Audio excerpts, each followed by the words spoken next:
Assalamu alaykum. Xitoy viloyatidan Qasqaldi nomli programmamning aziz ishtirokchilari. Men Gulshan Abduqodir Sahar, Kanadaning Toronto shahrida yashayman. Bugungi Xitoy viloyatidan Qasqaldi nomli programmamning 44-qismi orqali sizlar bilan yuz ko'rishganligimdan intayin xursandman. Bugun biz yana Xitoyni mulohaza qilamiz. Dushmanimiz Xitoyning qanday bir ahvolda ekanligini, qo'lashqa qanchalik yiqilishyotganligini mulohaza qilamiz. Shuning bilan birga Xitoy bilan birga qo'shib, Xitoy bilan qo'sh kezak bo'lgan Xitoy ilib berayotgan Uyg'ur qirg'inchiligiga birdan bir yordam qilgan Shanxay besh hamkorlik tashkilotining, ya'ni Uyg'urlarni qo'g'lab tutish tashkilotining, Xitoy qurgan Uyg'urlarni qo'g'lab tutish tashkiloti hisoblanadigan Shanxay besh hamkorlik tashkilotining O'rta Sharqdagi birdan bir vakili, O'rta Sharqdagi qarovuli mundaqcha aytganda. Shundaqla Birlashgan Davlatlar Tashkilotida Uyg'ur qirg'inchiligini inkor qilishda nihoyatda muhim rol o'ynayotgan Xitoyning birdan bir sherigi Ironni Xitoy bilan bog'lab tahlil qilamiz. Albatta, hissiyotlar va hayajonlar yo'q, faqatlam faktlar so'zlaydi, tahlillar so'zlaydi. Qarindoshlar, biz mundaq bir narsani e'tirof qilishimiz kerak. Biz Uyg'urlar hargizmi bir kuchninki bek kuchligidan, bek jahonga patmay qolganligidan, bek qozonlarga patmay qolgan dabdablik zo'r bir kuchlik kuch ekanligini ko'rib, buni hargiz g'ulamaydi, patmaydi, menga shu quyosh bo'lib paqirab turdi deb o'ylamasligimiz kerak. Her halda biz insan bo'lsibimiz bilan nimishning bo'lganligini biz bilmaymiz. Yana 5 minutdan keyin qanday taqdirning bo'lganligini biz bilmaymiz. Demakki, Donald Trump efendim chiqqan shu bir yilning yog'isi biz bu haqiqatlarni texnik to'liq tanib yetdik. Masalan, shu nurg'ulg'an musulmonlar, bu Şii musulmonlari cho'qindigan, hatta payg'ambarning varisi, hatta uningdan yuqori bir imtiyozlarga ko'tarib cho'qindigan, hech kim meni shu yerimni topolmaydi, men bir o'limsiz shundaq deb o'zini ajoyib katta yuqori o'rinlarga qo'yib ketgan Iranninki molla hokimiyatiningki lideri Hümayinmi shu odam. Mana shu meni hech qanday kuch bir topolmaydi, men shunchalik kuchlik mustahkam qo'rg'onlarning ichida deb yushirib olgan yeridan bir bombardiman bilan 5 minutdan oldida hayot bir mashhur kishi 5 minutdan keyin dunyo yuzidan yo'q bo'lib ketdi.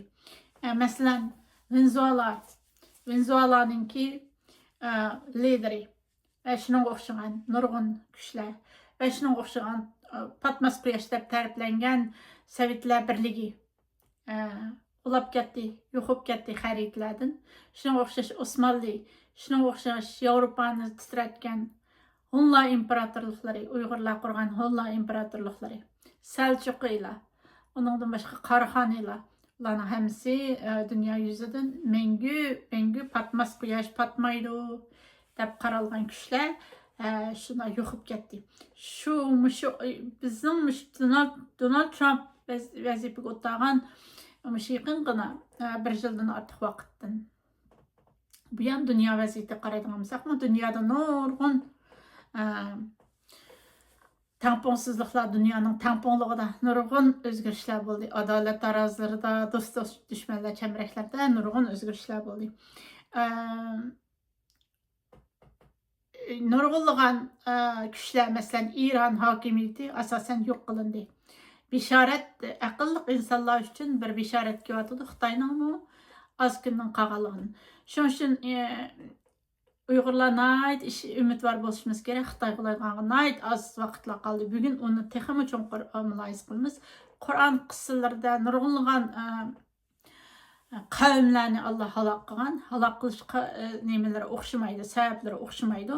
Ularning hammasining ko'pinchisi axloqdan chiqib ketganligi, zulmni ko'masga solganligi, zolimlar bilan birlashib olganligi sababidan Uyg'urlar herhalde İranning o'rnining qandaqligini, Iranning kim va qandaq bir pozitsiyada ekanligini yaxshi bildi deb o'ylayman. Iran Xitayninki Uyg'urlarni qirish, yo'q qilish, dunyo yuzini yo'q qilish programmasini birdan-bir qo'llayotgan, qirg'inchiligini qo'llayotgan bir hokimiyat. Shuning uchun bu hokimiyatni Xitoyga Xitoy hokimiyatiga qandaq nuqtai nazarda qaragansa, Iran hokimiyatiga shunday nuqtai nazarda qaraydi deb o'ylayman. Bugungi programmamni men Xitoy qilaydigan g'az qoldi nomli programmamning 44-qismini doimgi o'xshashlar muqaddima ham asos mazmun va xotima qatorliq 3 qismdan tashkilladim. Muqaddima qismida men azroq shu 3-4 kun ichida dunyo vaziyatida bo'layotgan pek yangi o'zgarishlar haqida qisqa to'xtalib o'taman. Nayt aqlliq. Onundan keyin nima qildiganligini, kelajakda kimni uradiganligi, kimni yo'q qo'yadiganligi, qaysi diktatorni qayerdan qayergacha tormozlab qo'yadiganligini bilgili bo'lmaydigan, shu dunyodagi loyig'izal, yolg'on, sifatsiz, xushomadchilik patqiqiga petib qolgan shu do'stlik chambaraklarni buzib tashlayotgan, dunyoda Xitoyni chetga qoqqan yoki mansitmagan yangi bir tangpuqliq hosil qilishga tirishayotgan Donald Trump efendim tunigun oldiq kunimi shunday oldiq kuni İran bir suhbat ustida kelishga rozi bo'lguncha İranni saqlaydiganligini, ammo Hurmuz bo'g'ozining kontrolligini o'zining qo'lida tutib turadiganligini jakolab dunyodagi Donald Trump tarafdorlarini shundaqla Amerika İran urushiga qiziqayotgan kishilarni o'zining tinchlikparvar bir kishi ekanligini ifodalaydigan yuqori saviyali siyosiy strategiyasi bilan xushal qilyapti. Donald Trump efendim mana yangi bir taktika o'ylab chiqqan. Donald Trump efendim Amerikada kuchli bir davlatni o'zgartirgan. Albatta uning atrofida nurg'unlagan aqlli odamlar, nurg'unlagan strategiyachilar, shu aqlli strategiya siyosatchilarni tashkil topgan bir guruh odam bor deb ishondim. Men o'zim ham boshqa Uyg'urlarning ishondiganligiga ishonchim komil. Nayt bu qanday qiladi deb hammamizning beshimiz qaytib qilayotgan, chunki uningki yana bir qitim saylovga kirish mezgili yiqilishib qolgandi.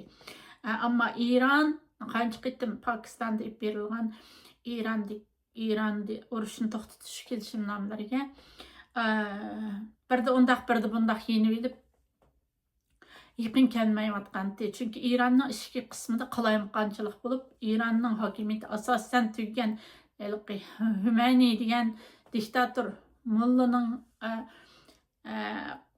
qo'l ostidagi davrim muhofizlari bilan boshqa yangi Xitoy İran hukumati o'rtasida nurg'unlagan sirkilish ixtiloflar bo'layotganligi sababidan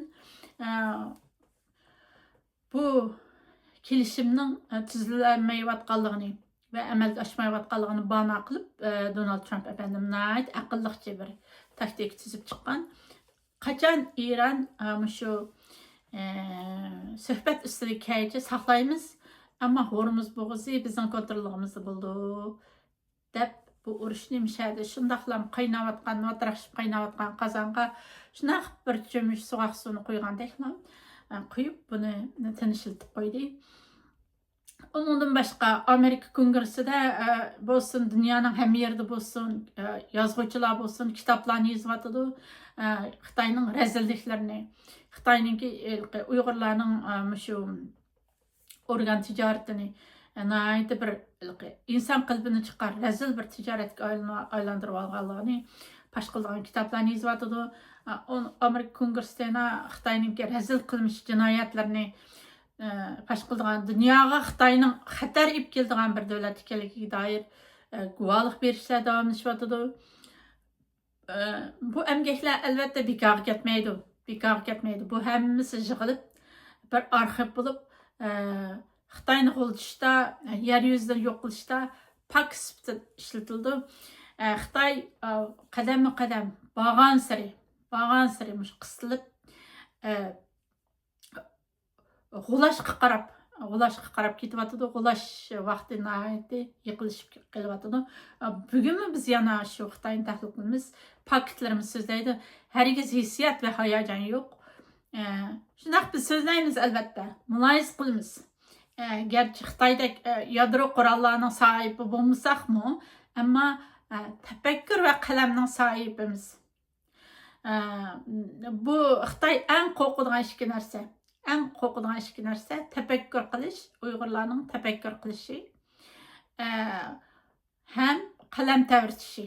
Shu vajdan Xitoy davomli Uyg'urlarni tafakkur qilg'izmaslik uchun qalayimqan bir narsalarni tashlab, o'tganki programmalarimda men deb o'tib ketgandek, Uyg'urlarningki, chet ellardagi fikr, ideya, tushunchalarni bir ko'lchak desak, mush ko'lchakka davomli tash etib Xitoy buni qalayimqanlashtirib, chiqib, buzib, tafakkurlarni qalayimqanlashtirib etishga urinib kelaylik. Yana birisi qalamlarning tarab ketishidan bir qo'rqqulik.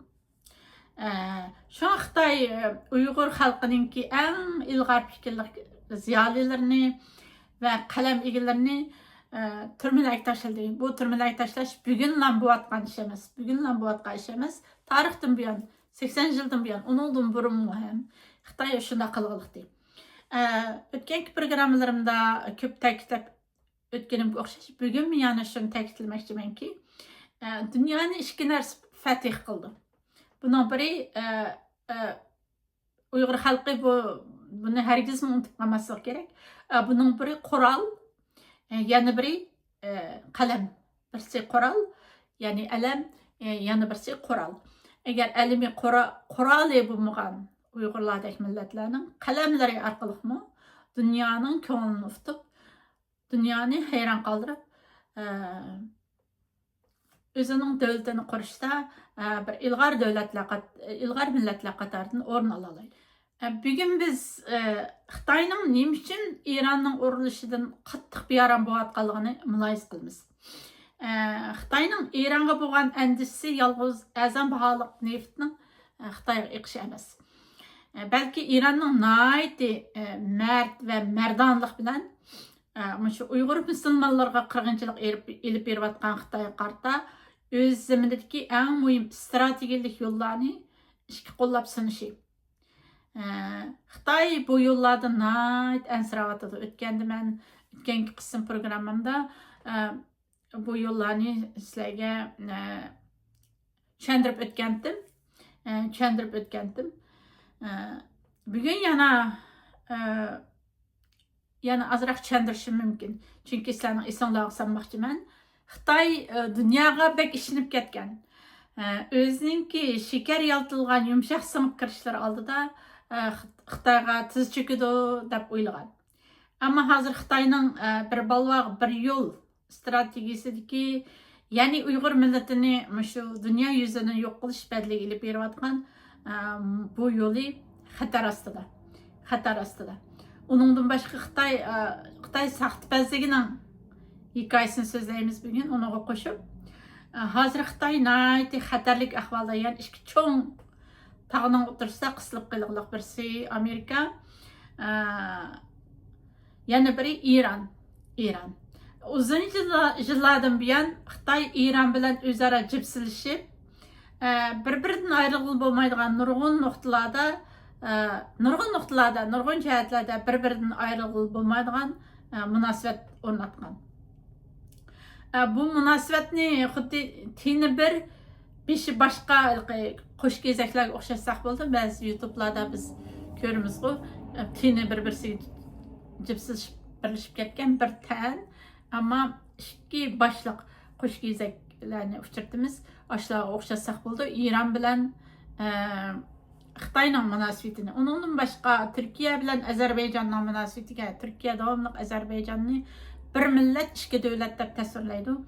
Ammo Xitoy bilan Eron mushu diktatorlik jihatda va Uyg'ur qirg'inchiligini birlikda olib berish jihatda ikki millat, ikki din, ammo bir davlat bo'lib ketgan asos jihatdan. Shu vajdan Xitoyningki Erondan qo'l uzib, Amerikaning deganlariga ma'qul bo'lishi mumkin emas. Xitoydan qo'l uzib, Amerika'nın deganlariga ma'qul bo'lishi mumkin emas. Chunki u İran'ninki nurg'un mablag' soldi. O'tgan qism programmalarimda bu vaqtda ko'p to'xtalib o'tdim. Agar Amerikadan qo'l uzib İran qurol yarog' va boshqa texnik yordamlarni bergan vaqtida albatta Amerikaning qattiq urushiga duchor bo'ldi. Ikkili nuqtadan masalan Amerikaga yordam berib Amerika tarafga o'tib ketgan vaqtida İran'dagi nurg'un manfaatlari bir yo'lning asosliq Yevropaga tutishadigan quruqlikdagi cho'llarni shu ish qilib cho'l jaziralarni odam oyoq bosmaydigan cho'l jazira egiz tog'liq qiyolarni nurg'unlagan yovvoyi hayvonlar tabiiy o'rmonliklarni kesib o'tib yasagan temir yo'llari va shu O'rta Osiyoga tutishadigan Urumchidan o'z ichiga olgan Urumchidan boshlanib bizning vatanimiz Urumchidan kesib o'tib Iran tutishadigan nurg'un yo'llarni ayrılıb qaldı. Üyelik sağan məbləğləri bir tim bu kitədə onun üstüge 25 yıllık 400 milyar dollarlık məbləğ saldı. İran'ın ulma əsası quruluşlarına Xitay. Bunların hamısı yoxub kitədə. Əgər Amerikan tərəfə ötən vaxtında. Əgər İran tərəf tuturub qural yaraq şundaq nərslərini yardım qılğan vaxtında hazır mı yardım qılatıdı, amma onundan bətərək yardım qılğan vaxtında uçaqda Amerika qattiq uruytudu. Texnik jihatdan navigation alqayım. Biz qo'llab nazorat qilish sistemlari, GPS sistemlarini İran'ni ta'minlaganligi va yushirin holda nurg'un yordamlarni qilayotganligini o'tgandagi programmalarimda ko'p ta'kidlagan. Bularning hammasini Amerika bilib turg'iliq. Tamas qilyotdi Xitoyni urayotgani. Shuning uchun Xitoy bir tog'ning o'rtasida qisilib qilib bir puti ayaqda, bir puti ayaqda, bir puti bir kemida, yana bir puti bir kemidagi bir nimga o'xshaydi. Bu nəhayət xatarlik ahval. Bu ya Amerika tarafından urilib ketadi, ya İran tarafından ishtirib chiqarib etildi. Ama shundaq bir ahvolda. Shundaq, bugungi leksiyarimizda hech qanday hissiyot yoki hayajon aralashmagan. Alda shu Xitoy İran ishqi tashqi munosabatini muzokara qilamiz, muloyiz qilamiz va so'zlaymiz. Ama shu Uyg'urlardan iborat bir musulmon millatni 21-asrda Xitoy bilan birlashib turib yo'q qilish yo'lini tutgan, musulmonlik to'niga o'rnab olgan İran mustabid hokimiyatining Xitoydan ayirib qarag'il bo'lmaydigan taraflarini muloyiz qilamiz. Bu Qur'on qissalaridagi Alloh jazolagan, mushtaq adolatsizlik qilgan, axloqsizlik qilgan, Allah'ını mənsitməyən, közgə ilməğən, peyğəmbərlərini közgə ilməğən, özü bilən bir qavimdəki kişilərini bir yaxı qayırıb qoyub, piravillərlə birləşib alğan, diktatorlarla birləşib alğan, dünyaya zulüm qılğan kişilərini Allah cəzalagan şu qavimlərin halığa bək oxşaydı İran'ın ahvalı hazır. Qur'an qıssaları ötən qısım proqramlarımda mücük təkidləb ötkənimdək qiyamət küçke ega. İran yana bir jihatdan BDT'deki Xitoyning birdan bir zuvani. Xitoyni oqlaydigan, Uyg'urlarni qarlab beradigan birdan bir zuvani. Ham qo'llovchisi. Ham Uyg'ur qirg'inchiligini Xitoyning yenda turib ijro qilib berguvchisi. Qisqa men İran'dagi shu eng muhim portlarni İrandan kesib o'tadigan Xitoyninki eng cho'ng yo'llarini bir balvoq bir yo'ldagi yo'llarni yana bir qisqa tanishtirib o'tmoqchiman. Eng ko'p mablag' solgan birinchi nomerlik yo'li Xitoyning Xitoy-Pokiston iqtisodiy koridorida 65 milliard Amerika dollari mablag' solgan. O'zinglar bilasizlar, buni bekchiq so'zladim. Guadar porti Xitoyni Qarqurum tog'larini teshib, o'tdil Xitoyni Shanxay, Xi'andan Urumchiga, Qashqayga Guadar portiga tutashtirdi. Asli qadimgi İpek yo'lining haqdor egilari bo'lgan Uyg'urlarning yurgidan zaminidan kesib o'tib, Uyg'urlarni qirib yo'q qilib o'tish betiga Guadar portiga tutashmoqchi bo'lgan. Allah'ın izni bilan bu yo'llarga ulaştığımızmidi. Balıçlar aldık çıkıp bu yol tazı muvaffaqiyatli bo'lmadi. Şu bo'lmagandan keyin Xitoy İran'a yüzlendi. İran'ның neftlerini Amerika jazo bergan İran'ı yüləb qan berib,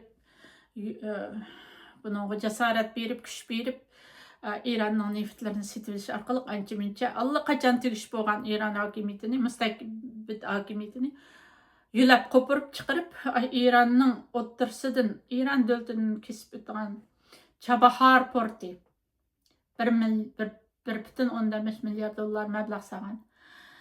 Ondan başqa İran, Irak temir yolu, Xitaydan ibaret şu müstabitke, şu İran, Irak temir yolu bizim şu Ürümçi'den başlandı. Ondan başqa Şimal Janub koridoru qatarlıq şu yollarga Xitay naytın jiq mablag' saldı. Eğer biyala Xitayninki Amerika'nın ve İsrail'in uruşu bilen partlap kesse bu yolla Xitay bu yollardan dengizlarga tutuşamaydı. Ama Xitay bu yollar arkalık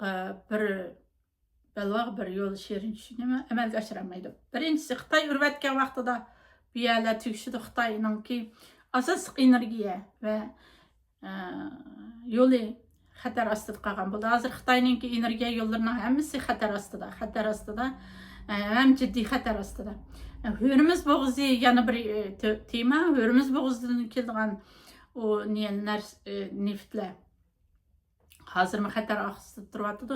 Undan boshqa Malakka bo'g'zi xatar ostida. Men oxirgi xatim qismida Malakka bo'g'zi haqida to'xtalman. Hozir dunyoning hamma yerida Xitoyninki bir balvoq bir yo'l Muşu Uygurlarını qırıp yo'q qilib etish badliga qon badliga al qisasi minal haq alma mazlum ahını chiqar ahista degandek oxiri bu yo'llar shunchalik xatarlik ahvol ostidaki hozir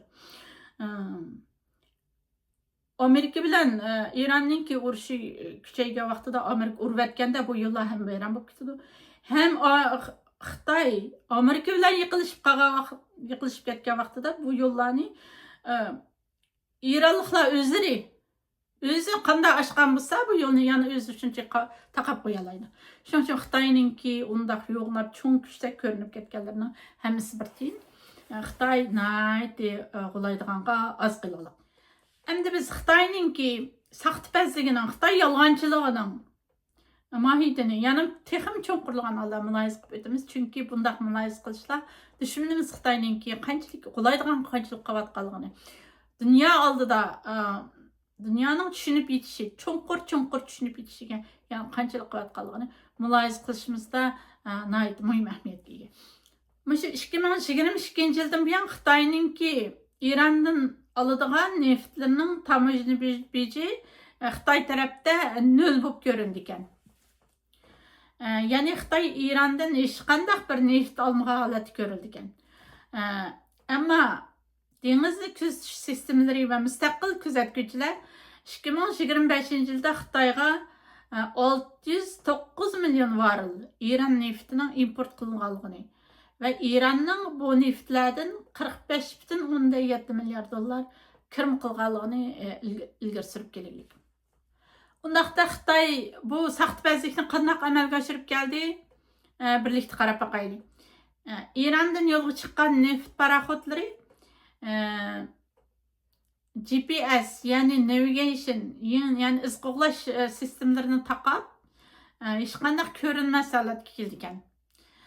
Ondan keyin Malayziyaning atroflariga kelganda, ya'ni Malayziyadagi Rio degan orollarning atrofiga kelganda boshqa kemalar bilan uchrashib, bu neft tonlarini boshqa kemalarga yetkazdi ekan. Bu başqa kemalarga almashtirilgan neftlarga Malayziya nefti degan marka chaplanib izlar yo'q qilindi ekan. Natijada Xitoydagi rasmiy yozma materiallarda Malayziyadan normal holatdan yuqori darajada neft import qilinganligi ko'zga chiliqib, İrandan bir temimmi neftning Xitoyga tammaganligidek vaziyat shakllangan ekan. Bu xil yolg'onchilik o'xshab ketadigan yana bir yolg'onchilikni yaqinda Amerika Hürmüz bo'g'zida qo'lga tushirgan yuk paraxodini Xitoy ishlatdi. U Amerika qo'lga tushirgan Xitoyningki paraxodini Xitoy bizning emas deb tinib oldi. Chunki Xitoy bu paraxodni bizning emas deb tinilishlik sabab o paraxod Urumuz bo'g'izga yetib kelguncha ko'plagan davlatlarning bayroqlarini almashtirib kelgan ekan. Xitoy mana o'z bayrog'igami ega chiqolmag'idek darajada saxtpaz. Shu Uyg'ur xalqida shundoq bir maqol tamsil bor. Yolg'onchini quyrug'i bir tutam deydigan. Şuna yalğancılık ve saxtpazlik mengülik emas, mezgillik. Şuna Xitay g'ulaydiganға bek az kunlar qoldi.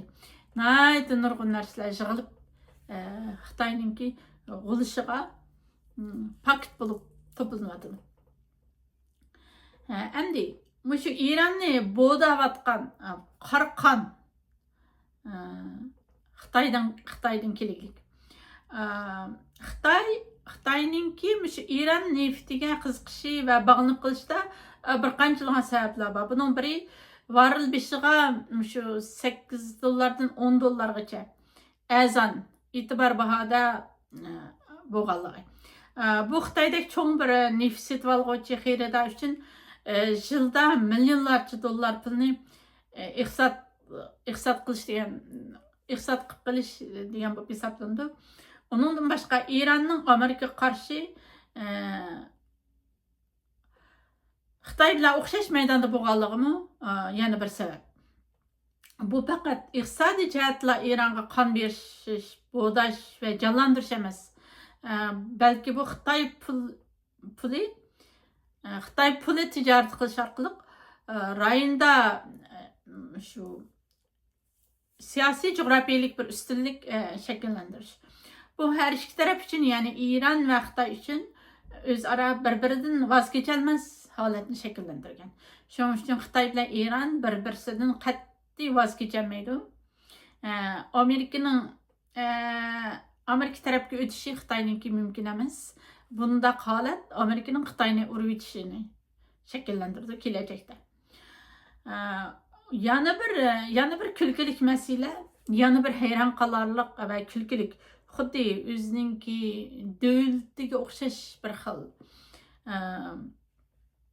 pozitsiya tutayotgan bir ish shuki Xitoyninki Irandan olgan neftlarninki pullari bevosita İran bankalariga kirmaydi ekan. Bevosita İran bankalariga kirmaydi ekan. Singapur va Hong Kong qatorliq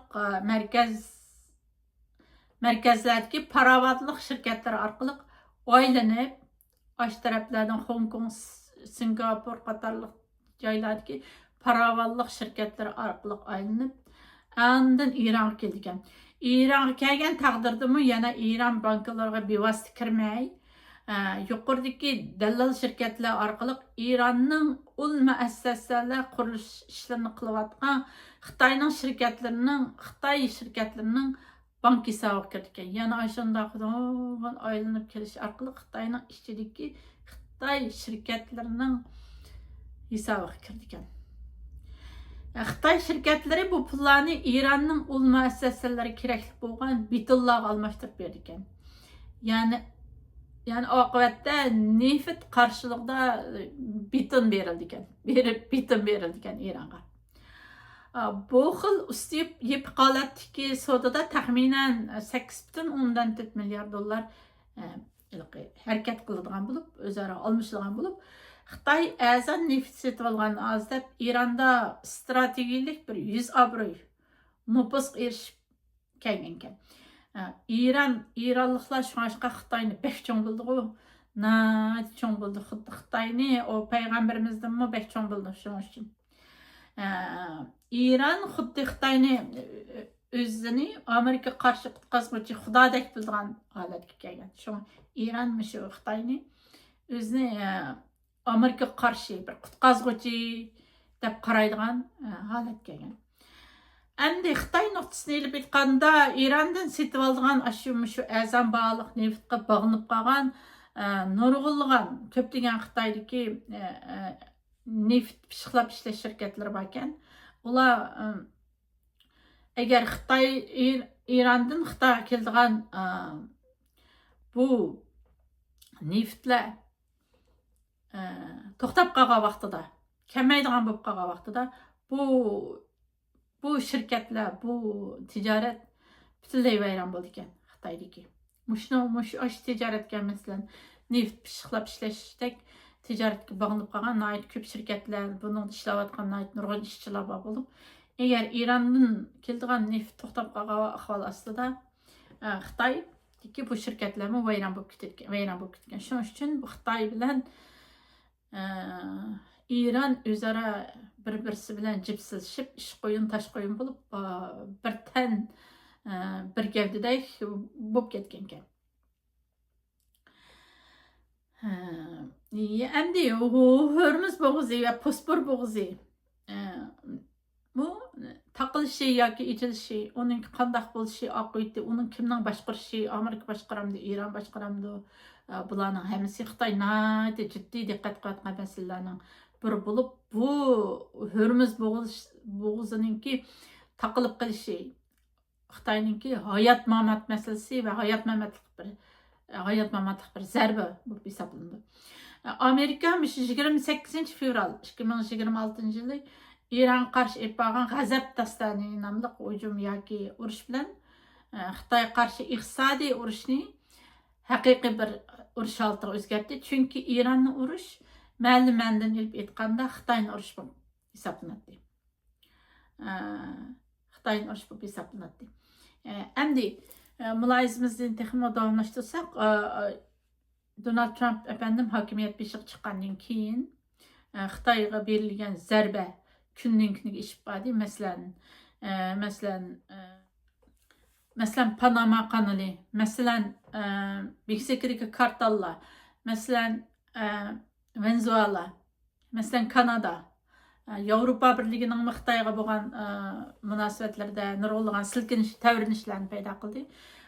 To'g'ri bo'lmagan do'stlik, to'g'ri bo'lmagan adolatsiz, faqat Xitoyning bo'pti deb birdigan, ko'z yumbaldigan Xitoy qanchalik yo'lsizlik qilayotgan bo'lsa-mu, buning ko'z yumbaldigan do'stlik noto'g'ri, adil bo'lmagan do'stlik chambarliklarining hammasini odillik bilan buzib tashladi. Albatta bunday ahvolda dushmanni ko'paytirib olgan gap, lekin ashundaq dushmanning ko'payib ketishidan qo'rqmay jasorat bilan o'tirib chiqib, dunyoda zo'r o'zgarishlarni hosil qilgan liderlar dunyo tarixida tarixlarni yozgan liderlar bo'lib qolgan. Endi hozir Hurmuz bo'g'ozi va Xitoyninki bir yo'l bir balvoq yo'llari nihoyat xatarlik ahvolda bo'lib qolmasdan, ya'ni yaqinda shu Donald Trump efendim Malakka bo'g'ozi bilan masalasida, Malakka bo'g'ozi Xitoyning birdan bir Yevropaga va dunyoning ham yeriga o'zining mollarini to'shaydigan birdan bir an'anaviy klassik yo'li. Bu yo'l haqida Indoneziya bilan bir harbiy to'xtamlarni, harbiy hamkorlik to'xtamlarini tuzdi. Ham Amerika bir qo'lda Hormuzni kontrol qilib tursa, yana bir tarafdan Indoneziya bilan to'xtamlarni tuzish orqali Malakka bo'g'oziga diqqatini sunyotidi, diqqatini biryotidi. Amerika shu Eron krizisi, Eron urush sababi bilan Hormuz bo'g'ozida markazlashgan bo'lsa-mu, lekin Malakka bo'g'ozini hech qachon unutib qolmagan. Shuning uchun yaqinda shu Indoneziya bilan nurg'un harbiy hamkorliklarni o'rnatib, Malakka bo'g'oziga diqqatini markazlashtiryapti. Endi Malakka bo'g'ozi haqida ozroq bir tahlil yurgizib boqaylik. Hurmuz bo'g'ozi faqat neft o'tadigan yo'l, dunyoning neft o'tadigan yo'li. Bu yo'ldan eng jiq foydalanayotgan Xitoy. Malakka bo'g'ozi bo'lsa hamma nima o'tadigan yer bo'lib, u tijoratning qalbi, tijoratning shirki, dunyo tijoratining shirki. Xitoy bu yerda nihoyat aktiv dunyoga butun azon, o'tmas mata, zo'lab satolarning hammasini shu Malakka bo'g'ozi orqali dunyoga yomirtib kelgan. Ham bu yerni ancha bexatar emas, ham tor deb o'ylab, dunyolarga ichilib, dunyolargacha yumshoq singib kirib, nurg'un mablag'larni solgan. Ularning oqibati to'g'ri yaxshi bo'lmayotdi. Biz qo'limizdan kelishicha bu ahvollarni tushuntirish.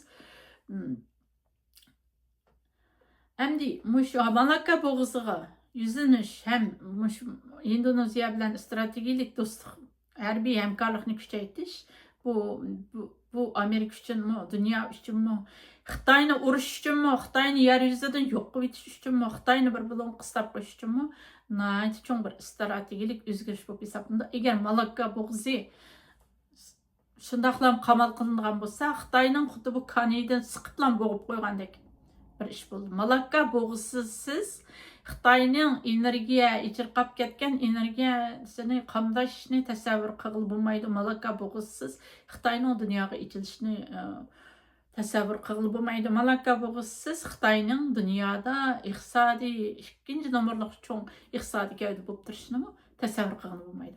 Shuning uchun Amerika hozir Hürmüz bo'g'zi, Malakka bo'g'zi, O'rta Osiyo.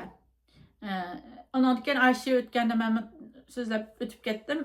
Zangezur koridori, mana shu Ozarbayjon, Turkiyalar orqali O'rta Osiyoga nima qilgan Ipak yo'lininki Xitoyninki yana bir asosiy o'tishma yo'l bo'lgan Zangezur koridorini koridor va bu bo'g'azlarni Donald Trump efendim asaslık çangılığa yuvatıdı, qamal qılatıdı. Eşenimi Donald Trump Zangezur koridorunu Donald Trump koridoru o'zgartdi. Onundan boshqa O'rta Osiyodagi davlatlarning liderlarini chaqirib Amerikada suhbatlar bo'ldi. Bularning hammasi yig'ilib bir xarit shakllanyapti. Bir narsani urib o'tish, bir razillikni yo'q qilib o'tish, bir sesib ketgan bir nimani chiqarib böyle bedendeki bir ösmeni kesip çıkarıp dünyadan bir ösmesi kesip çıkarıp etiş. Üçün şunda asla şekillenatdı. Bu ösme nime? Bu Xitay. Bu Xitay şunun için Xitay ulaydıganğa nait az qaldı. Şunak Amerikan yana şikirlep kirsek Indoneziya bilan bir yilqi özara bir-birisini qo'g'dash kelishimnomasi tuzdi. Hava jihatda, harbiy jihatda yanımı köplegen askeri hareketlerini birlikte ilip berishni planladı. Bu nima degan, nima maqsad, qandaq bir ma'noni berdi bu Indoneziya bilan Amerikaniki bundaq harbiy jihatda birlashishi, texnologiya ish qilish uchun birlashishi. Bu deganlik Amerika Indoneziya bilan birlashib, Indoneziyaning yanında turib, Malakka bo'g'zini yanımı yaqindan kuzatish degan ma'noni bildirdi. Bu Hindistonni o'z ichiga oldi, Xitoyni bu ilgilendirdi yani. Amerikaningki Indoneziya bilan birlashib Malakka bo'g'ziga diqqat nazarini berishi Xitoyni nayt beram qilayotgan masalalarning biri. Bu Xitoy nayt beram bo'lgan ishlar bizilbek chiqib ketdi. Amerikaningki Indoneziya bilan birlashib xuddi shu Hürmüz bo'g'zini qamal qilgandek qamal qilib qilishidan Xitoy nayt ansiragan. Xitoy bek qo'rquvliq. Eğer bir kuni shu Malakka bo'g'zi Amerika tarafidan taqilib qolsa, qanday ahvol yuz beradi? Amerika Xitoyga qarshi bo'g'az strategiyasi qo'llanish, ishlatish holatida turyapti. Venezuela'nın ahvoli, Hürmüz bo'g'zining ahvoli, Malakka bo'g'zi deb bishorat beryapti. Hürmüzdan keyin Malakkaga o'tadiganligining bishorat beryapti.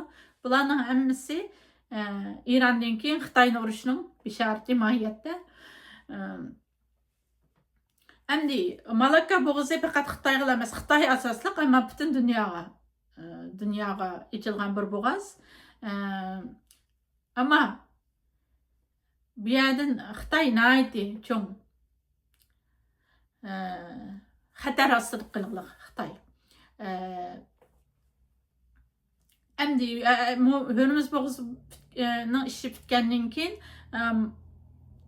Malakka bo'g'ziga o'tgan vaqtida Xitoy asos jihatdan dunyodagi iqtisodiy, siyosiy, jo'grafiyalik holatda nayt bir siqishib qolgan, nayt bir pallashanlar kuchib qolgan bir kunlarni beshidan kechirdi. Shuning uchun Uyg'ur xalqi hargiz umidsizlanmasligi kerak. İnsanlar biz sifatimiz bilan yana 5000 tengin qanday ahvolning yuz berganligini bilmaslik bilan biz ojizmiz. Xitoy g'olaydi. Xitoyninki qo'llaydiganligini bilish uchun tahlil qilishimiz kerak, muhokama qilishimiz kerak. Bugungi Xitoy qo'llaydigan qasqal nomli programmamning 44-qismi imshad oxirlashdi. Kelarki qitimliq programmamda yana davomliq, yana dunyo tangponlig'ining qandaq bo'layotganligi, dunyo vaziyatining qandaq o'zgartayotganligiga oid vaziyatga egashgan holda texim cho'nqur mulohazalarni olib boramiz. Kelar qitimliq programmamni ko'rishgacha omon bo'linglar. Xayr xo'sh.